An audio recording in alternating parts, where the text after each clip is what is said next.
Olga Slegina, a 70-year-old pensioner from Moscow, was convicted and fined for a private conversation in a sanatorium where she rested in 2022, Russian media reported. During dinner, she exchanged a couple of phrases about Ukraine and complimented Zelensky by calling him a handsome young man with a good sense of humor. A few days later, a man in civilian clothes came to her room and said that 3 people had written a statement against her to the authorities. The trial lasted 5 minutes. Slegina was found guilty in the case on discrediting the Russian army, and an administrative fine was imposed in the amount of 40,000 rubles. At the beginning of the meeting, the defense lawyer from Ovodenfo, Lydia Anosova, petitioned to postpone the court decision. Slegina is being treated by a neurologist and therapist. The woman has severe pain in her legs, and she cannot attend the meeting. Anosova asked that certificates from doctors be attached to the case file.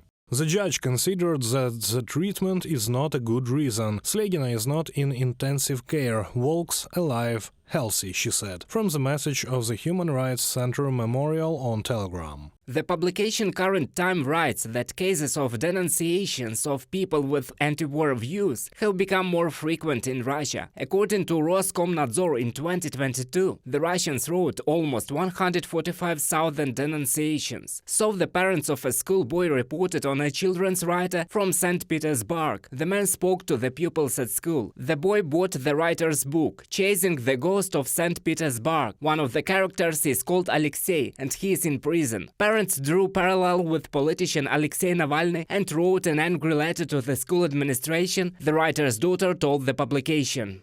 It said that parents were concerned about the current situation. People like Nikolai should not be allowed to go to school. He seems to be a good person, he writes books for children, but through literature he propagates his position. It would be good to report him to the relevant authorities so that the prosecutor's office takes care of him, and report this to the director so that this person will never be allowed into school again. Yulia, writer's daughter, in an interview with Current Time. And the real Alexei Navalny, who is now serving a term in the Pokrovskaya colony in the Vladimir region, was beaten and announced that a new criminal case had been opened for him for disorganizing the work of the colony. As his lawyer Vadim Kobzev wrote on Twitter, a convict with serious problems with personal hygiene was placed in a cell with Navalny. According to Navalny, the smell in the cell was such that it was impossible to enter there, and he refused to do so. He demanded to be placed in another cell and ensure safety. Instead, force was used against Navalny, and the criminal case was initiated under Article 321 of the Criminal Code of the Russian Federation. Lawyers announced a provocation, but there was no reaction from the authorities yet. Navalny's defense is outraged by such a frank, brazen and cynical provocation. We demand an immediate response from the leadership of the Federal Penitentiary Service and the Prosecutor's Office. We express our disappointment and outrage that the Ombudsman in the Russian Federation, Moskalkova, as well as the Commissioner for Human Rights in the Vladimir region, having been notified in writing about the provocation, did not take any measures, thereby supporting the leadership of the colony. Vadim Kobzev, Alexei Navalny's lawyer, on Twitter.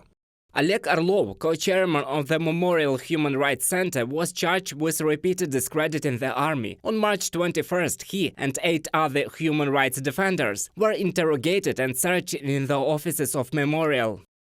Now I have been transferred from the status of a suspect to the status of an accused. A preventive measure has been chosen, a written undertaking not to leave. The reason for initiating a criminal case on discrediting was my post, where I reposted my own article, which was called "They Wanted Fascism, They Got It." Linguistic expertise, after analyzing his article, came to the conclusion that he takes a human rights anti-Russian position. According to Memorial's lawyers, the examination was done by mathematics teacher Natalia Kryukova and political scientist translator Alexander Tarasov. Both work at the Center for Sociocultural Expertise, which has more than once prepared expert opinions for the cases of political prisoners. Orlov faced 3 years in prison. The author of the text positions himself as a person who takes a human rights anti-Russian position. He takes it consciously. The author is a member of the human rights movement in post-Soviet Russia, chairman of the board of the Memorial Human Rights Center. Natalia Kryukova and Alexander Tarasov, experts of the Center for Socio-Cultural Expertise, in an expert opinion. According to the opposition publication Mediazona, in 2022, Russian courts received almost 6,000 cases of discrediting the Russian army. The total amount of fines for them is more than 150 million rubles. And by mid-April of this year, more than 6,500 protocols on discrediting the Russian army had already been submitted to Russian courts. At least 503 people, according to OVD Info, became defendants in criminal cases because of their anti-war position. Reported by Roman Smoler, Natalia Belokudrya, UATV News.